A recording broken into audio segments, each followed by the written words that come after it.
नमस्कार, जय हिंद, जय महाराष्ट्र, जय भवानी, जय शिवाजी। मैं हूं एडवोकेट प्रदीप नाम्बियार जी के साथ।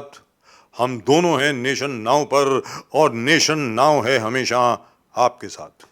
आज नरेंद्र मोदी जी का जन्मदिन है। प्रधानमंत्री नरेंद्र मोदी जी को जन्मदिन की बहुत बहुत बहुत बहुत शुभकामनाएं। प्रदीप जी, बिल्कुल, happy birthday to the prime minister. Of course. और यहाँ पे मैं एक बात थोड़ी सी कहना चाहता हूँ। आज नरेंद्र मोदी जी का जन्मदिन है। बहुत लोग उनको पर्सनली जा कर के जन्मदिन की शुभकामनाएं दे रहे हैं। उन्होंने खुद ने अपना जन्मदिन मनाया। जो 8 चीता नए आए हैं नामीबिया से, उनको रिलीज किया गया कुना वाइल्ड लाइफ सैंक्चुरी में, जो मध्य प्रदेश में है। Of course they will be kept in quarantine for some time, but that's how he celebrated his birthday, which is absolutely wonderful. लेकिन I have to recall something very, very personal here.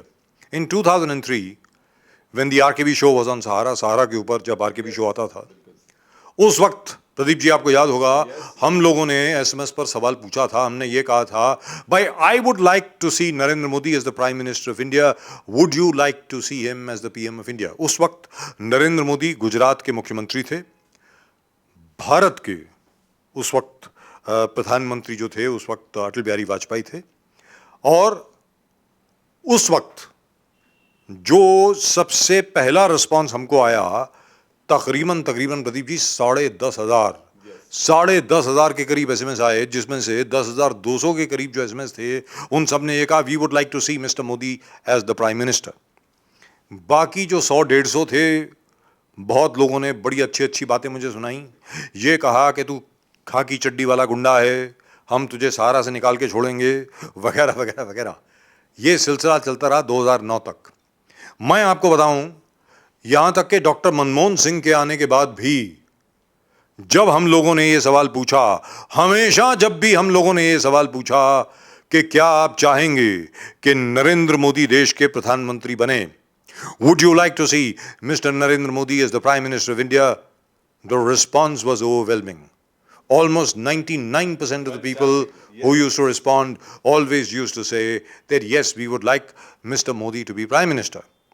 हमारे जितने कांग्रेस के दोस्त थे, हमारे जितने गैर Bharatiya Janata party के जितने भी दोस्त थे, हर एक कोई ये बोलता था कि भाई तुझे क्या नरेंद्र मोदी से कुछ मिल रहा है, आप लोगों को मोदी जी से क्या मिल रहा है।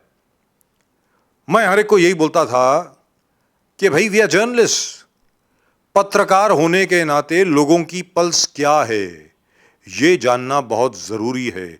इसलिए 2013 में we were the only people who predicted that Mr. Modi is coming back, or rather Mr. Modi is coming as Prime Minister. और 2019 में अकेले हम लोग थे पत्रकारों में से जिन्होंने ये कहा था कि मोदी जी के नेतृत्व में भारतीय जनता पार्टी 300+ सीट्स लेकर के आएगी। और आज मैं ये बोल रहा हूं, नरेंद्र मोदी जी का जन्मदिन है। नरेंद्र मोदी जी की क्या क्या उपलब्धियां रही वगैरह वगैरह वो तो प्रदीप जी गिनवाएंगे ही। लेकिन 2024 में everything else remaining the same, I expect to see the BJP get anywhere between 350 to 380 seats. 542 या 543 सीट जितनी भी होती हैं, I think it's 542 in the Lok Sabha, उसमें से मैं ये दावे के साथ कह सकता हूं, कॉन्फिडेंस के साथ कह सकता हूं कि भारतीय जनता पार्टी को 350+ सीट्स मिलेंगी ही मिलेंगी। और हाल ही में जब हम लोगों ने minister of state for food processing जनाब पटेल साहब, प्रहलाद सिंह पटेल साहब, उनका जब इंटरव्यू किया, उन्होंने भी यही कहा कि जब भी पार्टी ने कोई टारगेट दिया है, जब भी दिया गया है, हमने वो टारगेट ओवर अचीव किया है, इस बार भी करेंगे। तो ये लेवल ऑफ कॉन्फिडेंस है जहां तक के बीजेपी का प्रश्न है। Once again congratulations mister Modi, once again very very very happy birthday mister Modi. And very frankly as an Indian, forget about the fact that I am a journalist. I have been a journalist now for the last 40 years. Forget the fact that I am a journalist for the moment. Really and truly proud to have you as Prime Minister, notwithstanding the fact that there have been so many areas where we would like to see a lot of improvement. But today, happy birthday again. Sir, Mr. Modi told about his philosophy of life. He says, मैं कभी पाने के सपने नहीं देखता हूँ, मैं सिर्फ करने के सपने देखता हूँ.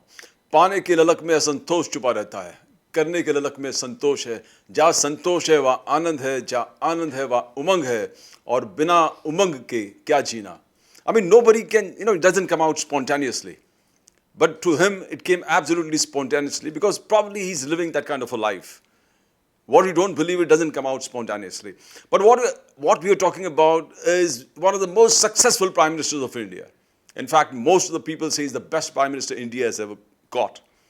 And now he's emerged as a great world leader. But look at his achievements. I don't think anybody in the past, the prime minister, has achieved what he has achieved. Many people thought it impossible. Ji. Article 370, 35A, हो ही नहीं सकता. Impossible. अरे जिंदगी, फारूक अब्दुल्ला ने कहा कि मैं राजनीति छोड़ दूंगा. अरे क्या ये समझते हैं ये इसी आ जाएंगे? कैसे होगा 370? आर्टिकल 370 रिपील कैसे होगा? हो ही नहीं सकता. और प्रदीप जी उन्होंने राजनीति छोड़ दी. उम्र के शायद उम्र के लेकिन आज बढ़ती की तारीख में Yes. मैं आपको बता दूं, जब चुनाव होंगे डॉक्टर फारूक अब्दुल्ला के लिए अपना चुनाव भी जीतना बड़ा मुश्किल हो जाएगा. देख लेना. So ये चीज जो असंभव था, nobody thought it would ever happen. Those things have happened. What greatness! Now before हम लोग ये बोलते पाकिस्तान को हम समझाते, इतने प्राइम मिनिस्टर से बोलते रहते, चेतावनी दे रहे, हम ये दे रहे, हम वो दे रहे. At least मनोबल, surgical strike. Our armies crossed there, destroyed their terrorist pockets and came back. Balakot, our aircrafts went inside the border. Whatever you call.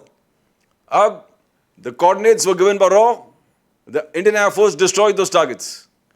Now with 3,000 mare, 4,000 mare, ya sirf jhaan mare, the point is the targets and the intelligence inputs were given by RAW and the Indian Air Force destroyed them. Now, what I'm saying is the daredevilry, the leadership. It shows that we are, जो घुस के मारेंगे, एक नया term आए थे, मोदी जी, ये जो बल जो है ना, absolute domination. We talk about good things, we talk about principles, we talk about policies. घुस के मारेंगे. It became an ideology. घुस के मारेंगे. Sir, Uri, you forgot. घर में, Uri. yes, exactly. Triple talaq. Nobody thought that, in fact, verbal triple talaq. verbal triple talaq. Even Middle East, जो बड़े officials from the Middle East praised Mr. Modi. Well, Yes. you need to actually have a reform. Reform की ज़रूरत है. Because this is not permissible mostly in many Islamic countries. In most Islamic countries. But we were afraid to take it. In 99% of the Islamic countries, verbal triple talaq is banned. It's banned. मतलब जो तलाक बिद्दत जिसको कहा जाता है, उसके ऊपर ban है. बैन है. तकरीबन सभी इस्लामिक देशों में. और हम डर रहे थे. और बहुत सारे इस्लामिक स्कॉलर्स और Islamic leaders from the middle east praised mister Modi कि आपने कमाल का जगह दिखाया है इस चीज को इन्फोर्स करने में. देन वी कॉल राम मंदिर. असंभव, हो ही नहीं सकता. बन रहा है. तो एक के बाद एक जिस प्रकार से, और लुक एट द डोमिनेंस. आज economic power, if you talk about economically, we are doing absolutely good. We have replaced United Kingdom. We have replaced them. So we have become an economic power. We have become a dominant military power. We have become a very muscle taxing, ऐसे, और financially absolute economic gain, political muscle and physical muscle. पूरे Indian Ocean में जिस प्रकार से हमारा एक कहर सा है, एक domination है, जो पहले कभी नहीं था. People are afraid even to talk. Today we look eyeball to eyeball with China. Pakistan is nowhere in the picture because when and want we can destroy them. The point is, Mr. Modi has पूरे नवजवान हमारे नए generation में एक जान पैदा कर दिया है. That we are not less than any other superpower. We find the leadership of Mr. Modi has given the external minister so much power to speak absolutely in position of power where Western countries and USA is concerned. He said, our problems, your problems is not our problem till our problems are your problem. Itna defiance kare, and we'll buy oil from wherever we can. That's right. We are concerned and governed by the needs of our people. If they want something, we're going to do it. Your sanctions are not going to affect us. I mean, these things come only from daredevilry of Mr. Modi, and we have to accept, as most of the people in India are believing, that Modi is one of the best prime ministers this country has ever produced. And as long as there, you'll find more. Because इतने छोटे समय में इतने जबरदस्त निर्णय लेना असंभव. Nobody has done it. Nobody achieved what he has done. So there is no, on his birthday, definitely, everybody's, though the celebrations were low-key, as he himself said, I don't want my celebrations to be in a big way. And the people have been doing, but the achievements of Mr. Modi, he has made a place for him in history. Whether it's name changing of institutions after Aurangzeb, or takeover of things, or repeal of laws, or making India an economic giant, making India a great military power, he has achieved all what India. Because आपको याद होगा 26/11 के बाद, the whole nation was feeling petrified कि क्या हो रहा है, हमारा रिएक्शन क्या होगा.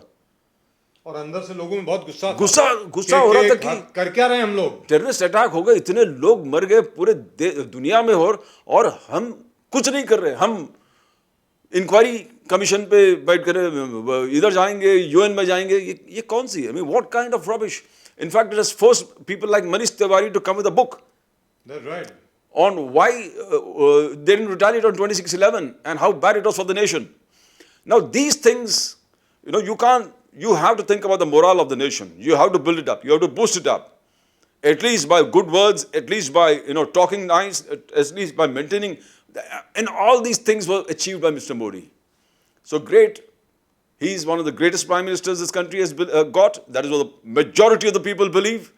And it is. He's still a world. Now, look at the way he's dealing with Mr. Putin. Look at the way he's dealing with yes, with the Chinese premier. With Joe Biden. With Joe Biden. That's right. Yes, at arm's length, and you talk eyeball to eyeball. In fact, he talks eyeball to eyeball to them. This is what we have. What have you got for us? And our people's concern is the uppermost thing in my mind. And I'm going to be governed only by the principle that my nation requires this, and I'm going to respond in that particular fashion. I'm not going to come under pressure of any of these three giants. Absolutely. That's which is the most important thing. Yes. What has happened is, for the first time, we have a prime minister who speaks only about India. सिर्फ हिंदुस्तान के बारे में, कि भाई अगर ये हिंदुस्तान के लिए अच्छा है तो हमारे लिए अच्छा है. अगर आपको हिंदुस्तान की अच्छाई की बात करनी है तो हम आपके साथ हैं, और अगर आपको हिंदुस्तान की अच्छाई की बात नहीं करनी तो जयराम जी की. सीधी बात है. Exactly. Now, what has he said with regard to Russia? They came up with sanctions against Russia. Yes. We said we'll buy Russian oil, whether you like it or not. You don't want us to buy Russian oil? Fine, we are with you. Stop buying Russian gas. The whole of Europe today is going to be facing a very dismal winter, because Putin, even before they could say that we are not going to buy your gas from you, he stopped his gas pipeline. अब आप क्या करेंगे? दूसरी चीज, जहां तक Chabahar port का प्रश्न है जो ईरान में है, विच इंडिया इज डेवलपिंग, सीधी सादी बात है, नरेंद्र मोदी जी ने कहा है सैंक्शंस हैं भाई तुम्हारी तरफ से होंगी, ईरान से हमें कोई प्रॉब्लम नहीं है, ईरान हमारा दोस्त है, और जो हिंदुस्तान के हित में होगा, चाबहार पोर्ट हमने डेवलप करना है, हम डेवलप करते रहेंगे. We have international obligations and we have to fulfil them. सीधी बात है. और तीसरी चीज, for the first time all over the world it is now very clear you don't push Indians around.